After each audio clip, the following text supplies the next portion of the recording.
வெண்முரசு. வெண்முகில் நகரம் 68. பகுதி 14. நிழல் வண்ணங்கள் 3. வாசிப்பது சந்தீப். கங்கையின் ஒழுக்குடன் வடகாற்றின் விசையும் இணைந்து கொள்ள பகல் முழுக்க படகு முழுவிரைவுடன் சென்றது.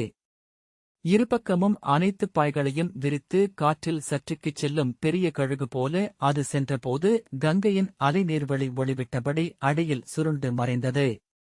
பூரிசிரவஸ் அமரத்தில் நின்று நீர்வழியை நோக்கிக் கொண்டிருந்தான். கொந்தளித்துக் கொண்டிருந்த உள்ளம் நீரின் சீரான ஓட்டத்தை நோக்க நோக்க மெல்ல அமைதி கொண்டது.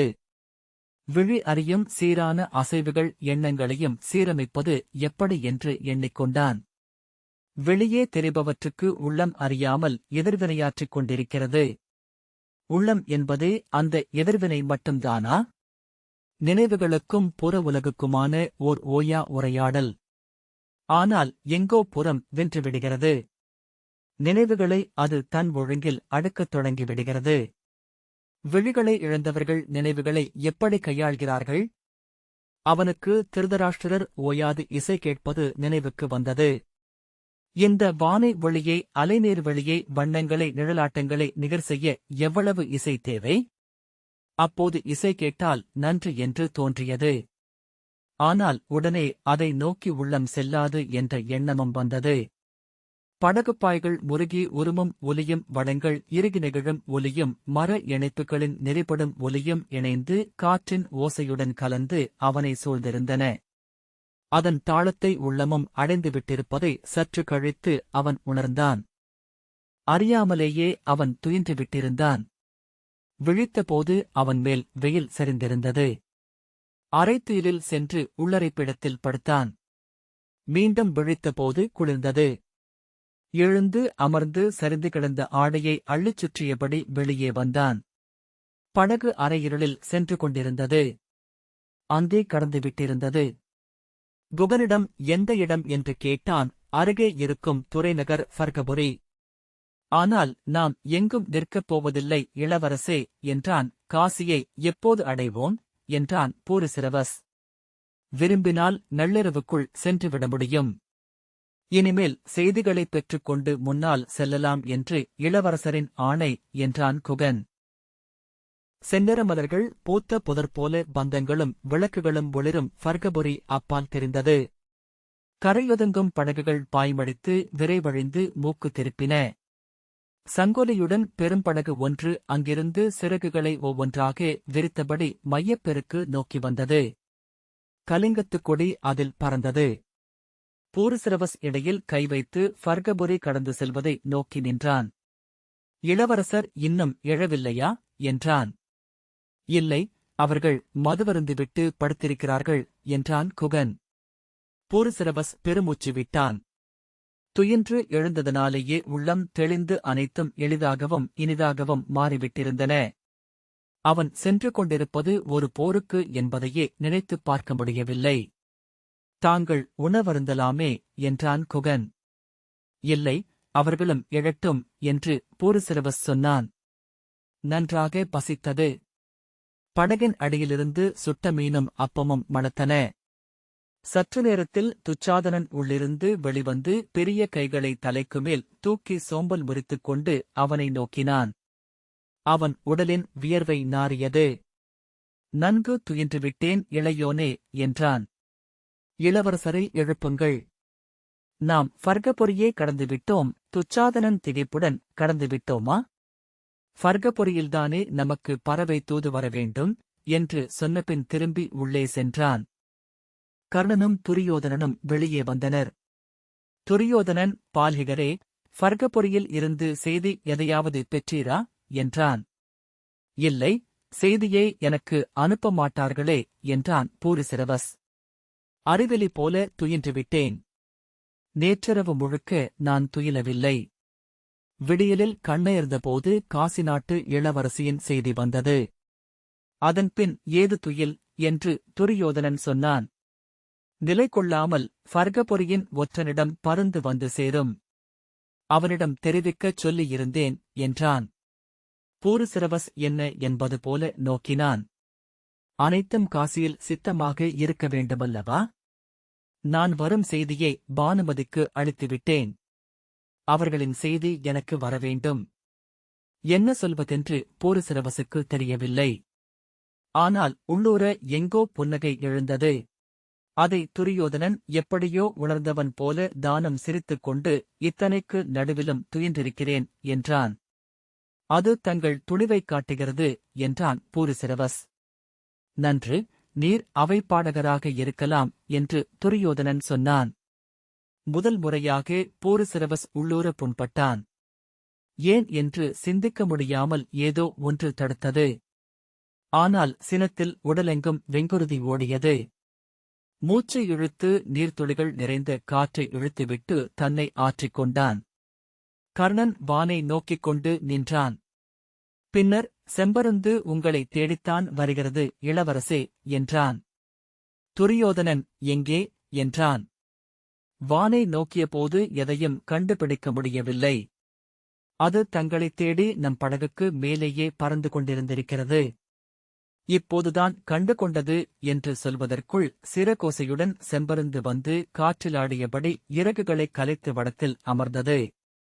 துரியோதனன் கை நீட்டியதும் எழுந்து பறந்து வந்து அவன் கைவளை மேல் அமர்ந்தது.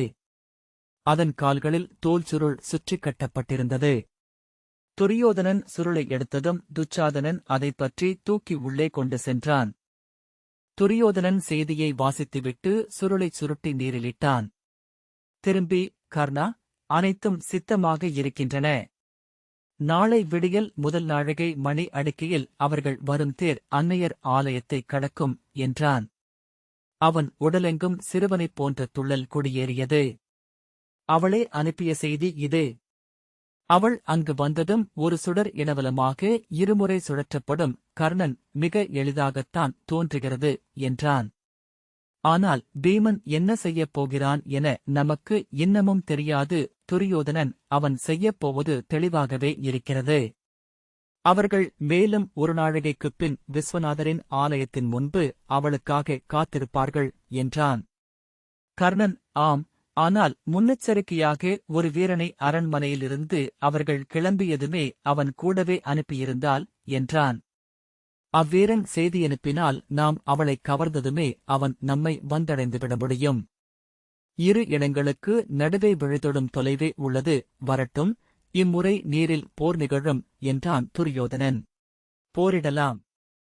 ஆனால் நம்மிடம் இளவரசியர் இருக்கிறார்கள். அதை அறிந்தபின் காசி மன்னன் நம்முடன் போருக்கு வராமலிருக்க முடியாது. நாம் தனியர். அரை நாழிகைக்குள் போர் முடியவில்லை என்றால் சிறைப்பட நேரிடும். கர்ணன் புன்னகைத்து, அதன்பின் நீங்கள் எந்த க்ஷத்திரிய குலத்திலும் மனம் புரிந்து கொள்ள முடியாதென்பதை எண்ணுங்கள் என்றான். தசசக்கரத்திலிருந்து நமது படைகள் நமக்குப் பின்னால் வணிகப் படகுகளாக வந்து கொண்டிருக்கின்றன. அவை நம்மை சூழ்ந்து கொள்ளும் என்றான் துரியோதனன். ஆனால் காசியின் முழுப்படையும் வந்தால் நம்மால் ஒன்றும் செய்ய முடியாது என்றான் கர்ணன். எரிச்சலுடன் துரியோதனன், அப்படியென்றால் என்ன செய்யலாம் என்கிறாய்? திரும்பலாமென்று சொல்ல வருகிறாயா என்றான். கர்ணன், இல்லை, நாம் இளவரசியரை கொண்டு செல்வது உறுதி. ஆனால் இந்த திட்டமே மிக விரைந்து அமைக்கப்பட்டது. அனைத்து வழிகளிலும் எண்ணி நோக்கப்படவில்லை என்றான். எண்ணுவதற்கு நமக்கு நேரமில்லை என்று துரியோதனன் உரக்கச் சொன்னான். இப்போது இவளையும் பீமன் கொண்டு சென்றான் என்றால் அதன்பின் என் வாழ்க்கையில் பொருளே இல்லை. கர்ணன் முகம் சற்று சுளித்ததை பூரிசிரவஸ் கண்டு வியந்து விழிகளை ஏறிட்டான். அப்போதுதான் தொடக்கம் முதலே கர்ணனுக்கு அந்த புறப்பாடு பிடிக்கவில்லை என்பது தெளிவாகத் தெரிந்தது. அது சரியாக திட்டமிடப்படவில்லை என்பதல்ல அது. அவன் விழிகளை விலக்கிக் கொண்டு துச்சாதனனை நோக்கியதும் அதே உணர்ச்சியை அங்கும் கண்டான். புரிந்து கொள்ள முடியாமல் மீண்டும் துரியோதனனை நோக்கினான். துரியோதனன் எரிச்சலும் சினமுமாக, நாம் என்ன செய்ய வேண்டும் என்று சொல்ல வருகிறாய் என்றான். அந்த நேரடியான சினம் கர்ணனை தணியச் செய்தது. சற்று எச்சரிக்கையாக இருப்போம். ஏற்கனவே வென்றுவிட்டோம் என்று எண்ணிக்கொள்ள வேண்டாம். அவ்வளவுதான் நான் சொன்னது என்றான். கர்ணனின் குரல் தாழ்ந்ததுமே பூரிசிரவஸ் அவன் உள்ளத்தை புரிந்து கொண்டான். புன்னகையுடன் இருண்ட நீர்வெளியை நோக்கினான். பொறாமை கொள்ளும் ஒரு தோழன் தனக்கு அமைந்ததே இல்லை என்ற எண்ணம் வந்தது. ஒரு இளையோனும் அமையவில்லை. பானுமதியை எண்ணிக்கொண்டான். அவள் வந்த முதற்கணமே இவ்விருவரையும் அடையாளம் கண்டுகொள்வாள். அப்போதுதான் திகைப்புடன் ஒன்றை அவன் நினைவு கூர்ந்தான். பெரும்பாலான தருணங்களில் துச்சாதனனை அவன் துரியோதனனின் படுக்கையறையில் தமையனின் மஞ்சத்திற்கு கீழே தரையில் மரவுரி விரித்து துயில்பவனாகவே பார்த்திருக்கிறான். துரியோதனன், நமக்கு இன்னமும் நேரமிருக்கிறது. நம் திட்டங்களில் என்ன இடர் ஏற்பட முடியுமென அமர்ந்து சிந்திப்போம் என்றான்.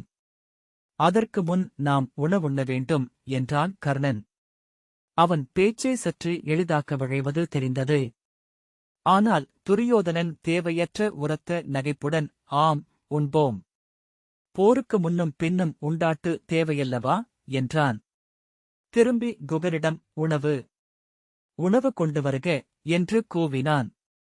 அந்த நிலையெழுந்த நிலை பூரிசிரவசுக்கே சற்று ஒவ்வாமையை அளித்தது. காலால் சிறிய பீடம் ஒன்றை தட்டி இழுத்துப் போட்டு அமர்ந்தபடி, பானுமதி என்றால் என்ன பொருள் இளையோனே என்றான் துரியோதனன். சற்று தயங்கிய பின், சூரிய ஒளி கொண்டவள் என்றான் பூரிசிரவஸ். துரியோதனன் தொடையில் அடித்து நகைத்து, நன்று, ஒரு பக்கம் சூரியமைந்தன், மறுபக்கம் சூரிய ஒளி. அஸ்தனபுரிக்கு இனி இரவே வரப்போவதில்லை என்றான். அமர்ந்து கொள்ளும் பால்ஹிகரே என்று பீடத்தை தட்டினான். பூரிசிரவஸ் அமர்ந்தான். அப்பால் கர்ணன் அமர துச்சாதனன் கயிற்றைப் பற்றியபடி நின்றான். துரியோதனன் பிறவி நூல் கணிக்காமல் நேரம் குறிக்காமல் மண நிகழ்வு அமைவதில்லை. ஆனால் காந்தர்வத்தில் அது தேவையில்லை. ஏனென்றால் கந்தர்வர்கள் அனைத்தையும் அமைக்கிறார்கள் என்றான். நிமிர்ந்து வானை நோக்கி, விண்மீன்களாக நம்மை நோக்குபவர்களில் கந்தர்வர்களும் இருப்பார்கள் இல்லையா என்றான். ஆம் என்றான் பூரிசிரவஸ். கந்தர்வர்கள் மானுட உள்ளங்களை வைத்து விளையாடுகிறார்கள் என்று சொல்லி துரியோதனன் பெருமூச்செறிந்தான். தார்த்தராஷ்டிரரே, உம்மை மணம் கொள்ள காசி இளவரசி எதை கோரினாள் என்றான் கர்ணன். அந்தக் கடிதத்தையே நீதானே படித்தாய் என்றான் துரியோதனன். ஆம், படித்தேன். ஆனால் நானறியாத செய்தி ஏதேனும் வந்துள்ளதா என்று நோக்கினேன். துரியோதனன் சற்று புண்பட்டு, நீயறியாத மந்தனம் எனக்கு ஏது என்றான். கர்ணன் ஒன்றும் சொல்லவில்லை. சொல், ஏன் அப்படிக் கேட்டாய் என்றான் துரியோதனன். இல்லை, எச்சரிக்கையாக இருக்க வேண்டுமே என்பதற்காகத்தான். மனம் புரிந்த பின்னரும் கூட பெண்களுக்கு சொல்லளிப்பதில் ஆண்மகனுக்கு முழு எச்சரிக்கை தேவை. துரியோதனன் சிரித்து, மூடா, நான் அவள் காமத்திற்கு அடிமையாகி விடுவேன் என எண்ணுகிறாயா என்றான். கர்ணன் அமைதியாக நின்றான். சொல் என்றான் துரியோதனன். ஆம் என்றான் கர்ணன். துச்சாதனன் நின்றிருந்த கயிறு முனகி ஆடியது. மூடா என்று கூறி துரியோதனன் உரக்க சிரித்தான். நான் என்னை அறிவேன். அதைவிட நீ என்னை அறிவாய். பெண்கள் விளையாடும் பகடை அல்ல நான். கர்ணன் மறுமொழி சொல்லாமல் இதழ்கள் வளைய நோக்கினான். உன் உள்ளம் புரிகிறது. நான் நிலையழியவில்லை. ஆனால் என் உள்ளம் முழுக்க களிப்பு நிறைந்துள்ளது. அதை விலக்கவோ மறைக்கவோ நான் நினைக்கவில்லை.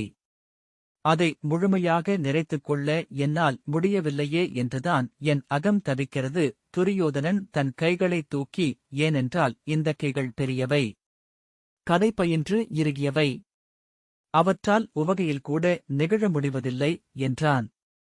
மனம் கொள்ளும்போது ஆண்கள் நிலையழுகிறார்கள் என்று கர்ணன் சொன்னான். ஏனென்றால் அதுவரை அவர்களை சூழ்ந்திருந்த தனிமை ஒன்று கலைக்கப்படுகிறது. பூரிசிரவஸ் அவன் முகத்தை நோக்க விழைந்தான்.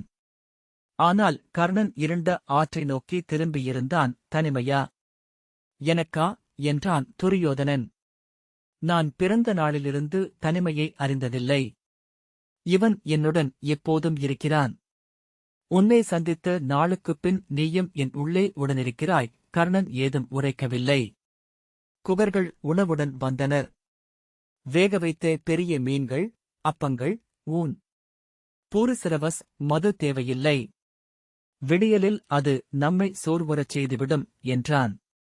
அஞ்ச வேண்டாம், இல்லை என்று சொல்லி மீசையை நீவியபடி துரியோதனன் சிரித்தான். உணவுத்தட்டுகள் அகல்வது வரை அவர்கள் பேசிக் கொள்ளவில்லை. ஒவ்வொருவரும் தங்களுக்குள் ஆழ்ந்து உண்டு கொண்டிருக்க மெல்லும் ஓசை மட்டும் உரையாடல் போலவே ஒலித்தது. துரியோதனன் எழுந்து இடையில் கை வைத்து விண்மீன்களை நோக்கி நின்றான். எத்தனை விண்மீன்கள்! கோடிக்கணக்காக இருக்கும் என நினைக்கிறேன். அவை இம்மண்ணில் வாழ்ந்த முனிவர்கள் என்கிறார்கள் என்றான். ஆதித்யர்கள் என்றான் கர்ணன். முனிவர்கள் அல்லவா ஆதித்யர்களாக ஆகிறார்கள் என்று துரியோதனன் கேட்க கர்ணன் மொழியில்லாமல் குவளையில் கை கழுவினான். என்னை அவர்கள் நோக்குகிறார்கள் என்று எண்ணத்தான் நான் விரும்புகிறேன். அவை வெறும் ஆதித்ய வெளிச்சங்கள் என்று எண்ண விரும்பவில்லை. அவர்கள் அங்கே நிற்பதையே அவன் உணரவில்லை என்று தோன்றியது. அவன் முகமே விண்மீன் ஒளியில் மலர்ந்து தெரிந்தது. எத்தனை விழிகள்! அவை என்னை அறியுமா? என் இந்த கணத்தை கர்ணன் துச்சாதனனின் விழிகளை நோக்கிய பின் நாங்கள் உள்ளே சென்று சற்று நேரம் இத்திட்டத்தை சரிபார்க்கிறோம். நீங்கள் விண்மீன்களை நோக்கிக் கொண்டிருங்கள் என்று சொல்லிவிட்டு உள்ளே சென்றான். துரியோதனன் புன்னகையுடன் போருசிரவசிடம் அவர்கள் என் உள்ளத்தை உணர முடியாது பால்யகரே. நீர் அறிவீரா? நீர் பெண்கள் மேல் காதல் கொண்டிருக்கிறீரா என்றான். போருசிரவசின் நெஞ்சு படபடத்தது. இதுதான் தருணம். இப்போதுதான் சொல்ல வேண்டும். ஆம் எனும் ஒரு சொல். அனைத்தும் மாறிவிடும். இத்தருணத்தில் துரியோதனனால் அதை ஒருபோதும் மறுக்க முடியாது. ஆம் ஆம் ஆம் ஆம் ஆம் ஆம் ஆம். ஆனால் அவன் தலை குனிந்து இல்லை என்றான். ஏன் என்றான் துரியோதனன். தெரியவில்லை என்றான் போருசிரவஸ். எனக்கும் அது புதிராகவே உள்ளது. பெண்கள் விரும்பும் இளையோன் நீர். போருசிரவஸ் மீண்டும் தொண்டைக்குள் அந்தச் சொல்லை உணர்ந்தான். ஆனால் நான் அப்படி அல்ல. அஞ்சும் பெண்களை அன்றி நான் கண்டதில்லை. வெறும் அரண்மனை பெண்கள். துரியோதனன் மீண்டும் விண்மீன்களை நோக்கினான். ஒரு பெண் என்னை விரும்பும்படி நான் இருக்கிறேன் என்றால் என்ற பின் சிரித்தபடி திரும்பி என்னிடம் மென்மையானவை சில எஞ்சியிருக்கின்றன. அவை என்னை தோற்கடிக்கவும் கூடும். ஆனால் அது எனக்கு பிடித்திருக்கிறது. நெடுநாளாயிற்று என் ஆழங்களில் வெளிக்காற்று பட்டு என்றான். சட்டென்று அவன் முகம் மாறியது. இப்போது உமது நெஞ்சுக்குள் கடந்து சென்றதென்ன என்று அறிவேன். அவள் என்னை விரும்பாமல் என் அரியணையை விரும்பியிருக்கலாம் அல்லவா என்றுதானே நினைத்தீர்? உண்மையில் அவன் அதைத்தான் எண்ணிக்கொண்டிருந்தான். இல்லை அரசே என்றான். குலப்பெண்கள் அரியணை கணக்குகளுக்காக அப்படி ஒரு கடிதத்தை ஓர் ஆண்மகனுக்கு எழுத மாட்டார்கள். துரியோதனன் தலையை அசைத்து இல்லை, அதுவே உண்மையாக இருக்கலாம். நான் பெண்கள் விரும்பாத கற்பாறையாகவே இருக்கலாம். அவள் விழைவது என் மணிமுடியும் செங்கோலுமாக இருக்கலாம். ஆனால் அதை நான் நம்ப மறுக்கிறேன். இன்னும் கொஞ்ச நேரம்தான். நாளை அவளை நான் பார்த்து விடுவேன். பார்த்து முதற்சில கணங்களிலேயே அவள் எவரென அறிந்து கொண்டும் விடுவேன். இத்தனை விடாயுடன் தேடும் விழிகளுக்கு முன் அவள் எதையும் ஒழிக்க முடியாது. வஞ்சமும் விழைவும் கொண்ட பெண் அவள் என்றால் அங்கேயே அனைத்தும் கலைந்துவிடும். அதை நான் அறிவேன். ஆனால் பால்கிகரே, இந்த இரவை அந்த ஐயத்தின் பொருட்டு நான் இழக்க வேண்டுமா என்ன? இது போன்றதோர் இரவு ஒருவேளை எனக்கு மீண்டும் வராமலேயே போகலாம் என்றான். போருசிரவஸ் புன்னகை செய்து, இளவரசே, காதல் கொண்ட உள்ளம் தன் கனவுகளை இழந்துவிடுகிறது. குழந்தையைப் போல கை நீட்டுகிறது. அதற்கு அன்புள்ள விழிகளையும் கைகளையும் தெரியும். தாங்கள் அறியாத உள்ளுணர்வொன்றால் அறிந்தது முற்றிலும் உண்மையாகவே இருக்கும். அன்னையும் தோழியும் ஆசிரியையுமாக அமையும் ஒரு குலமகளையே நீங்கள் அடையவிருக்கிறீர்கள் என்றான். துரியோதனன், உமது சொல் நிகழட்டும் இளையோனே என நெகிழ்ந்த குரலில் சொன்னான். பெருமூச்சுடன் விண்மீன்களை நோக்கி, எத்தனை அதிர்வுகள்! ஒவ்வொரு அதிர்வுக்கும் மண்ணில் அவை எதையோ ஒன்றை அறிகின்றன என்கிறார்கள். இங்குள்ள மானுடன் ஒருவனின் முழு வாழ்க்கை அவற்றில் ஓர் அதிர்வுக்கு நிகரானது என்று என் செவிலி சொல்லியிருக்கிறாள் என்றான். மீண்டும் பெருமுச்சு விட்டு, எளிய கற்பனைகள், குழந்தைத்தனமானவை. ஆனால் அனைத்து கல்வியையும் உதறி அக்கதைகளுக்கு திரும்பிச் செல்லும்போது அதுவரை அறியாத பலவும் புரிகின்றன என்றான் துரியோதனன். கைகளை விரித்தபடி படகில் மெல்ல நடந்தான். இந்த விண்மீன்களை எல்லாம் நான் சிறுவனாக இருக்கையில் நாள்தோறும் பார்த்திருந்தேன். ஆனால் இளமையடைந்த பின் இன்றுதான் பார்க்கிறேன். குழந்தை கதைகளை நோக்கி செல்ல ஒரு தருணம் தேவைப்படுகிறது. பூரிசிரவஸ் காதலின் தருணத்தை அழகுறச் செய்ய குழந்தை கதைகளுக்கும் இசைக்கும் மட்டுமே திறனுள்ளது இளவரசே என்றான். துரியோதனன் நின்று, நீர் காதலித்துள்ளீரா என்றான். உண்மையைச் சொல்லும். நீர் சொல்லும் சொற்கள் எனக்கு ஐயத்தை அளிக்கின்றன. பூரிசிரவஸ், இளவரசே, நான் நிறைவேறா காதல் ஒன்றை நெஞ்சில் நிறைத்துள்ளேன் என்றான். வாய்தவறி அச்சொல் வந்து விழுந்துவிட்டதென உணர்ந்தான். நிறைவேறா காதல் என்றால் முறையிலாக் காதலா என்றான். துரியோதனன் இடையில் கை வைத்து அவனை முழுமையாக மறைத்து தலைக்குமேல் முகம் எழுந்து நின்றவனாக, இல்லை அரசே, முறையானதுதான். நான் விரும்பும் பெண்ணை அடைவது எளிதல்ல. அவன் கால்கள் நடுநடுங்கியதில் விழப்போவதாக உணர்ந்தான். கை நீட்டி வடம் ஒன்றை பற்றிக் கொண்டான். அவள் உம்மைவிட குலமும் அரசும் கொண்டவளா என்றான் துரியோதனன். ஆம் என்றான் பூரிசிரவஸ். அவ்வளவுதானே இளையோனே. இப்பாரத வருஷத்தை ஆளப்போகும் அரசனின் துணைவன் நீர். ஒரு சொல் மட்டும் சொல்லும், எவளென்று. என் முழுப்படைகளைக் கொண்டும் வென்று வந்து உமக்களிக்கிறேன்.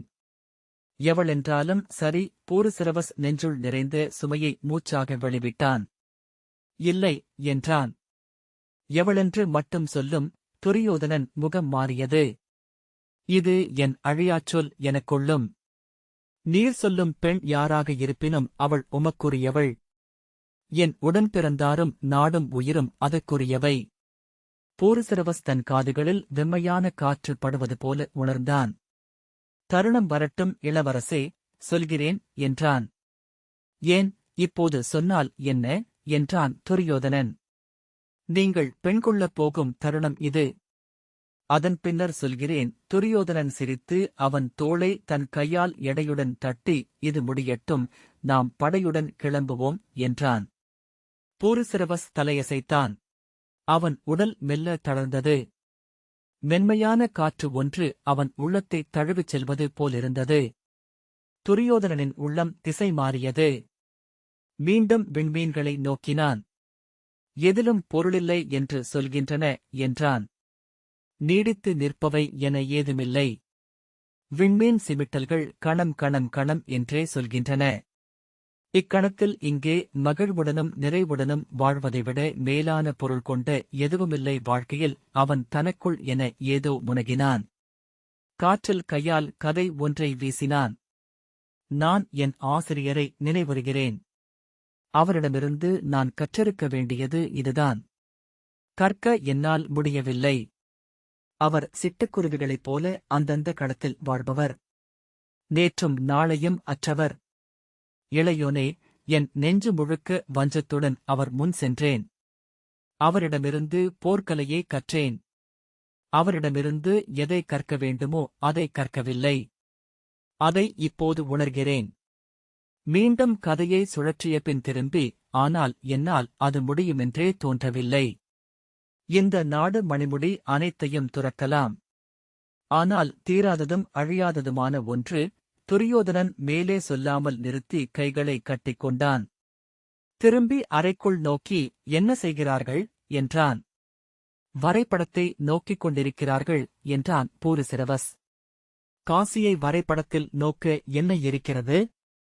விடிகாலையில் காற்று நன்றாகவே வீசும் என்றபின் அவன் வடத்தின் மேல் அமர்ந்தான். அவன் உடல் எடையால் அது வளைந்தது. மேலே பாயில் ஓர் அலை எழுந்தது. காசிநாட்டு இளவரசியை முன்பு பீஷ்மர் கவர்ந்து வந்தார் என்று அறிந்திருப்பீர். நம் கிழக்குக் கோட்டைக்கு வெளியே அவளுக்கு ஒரு சிறிய ஆலயம் உள்ளது. அங்கு கருநிலவு நாட்களில் அவளுக்கு குருதிக்கொடை கொடுத்து வணங்குகிறோம் என்று துரியோதனன் தொடர்ந்தான். பூரிசிரவஸ் அறிவேன் என்றான். அவள் கொற்றவையென உருவெடுத்துச் சென்றபோது அவளுடைய மேலாடை முதலில் விழுந்த இடம் அது. அங்கிருந்து அவள் ஆடைகள் விழுந்த 12 இடங்களில் 12 ஆலயங்கள் கட்டப்பட்டுள்ளன.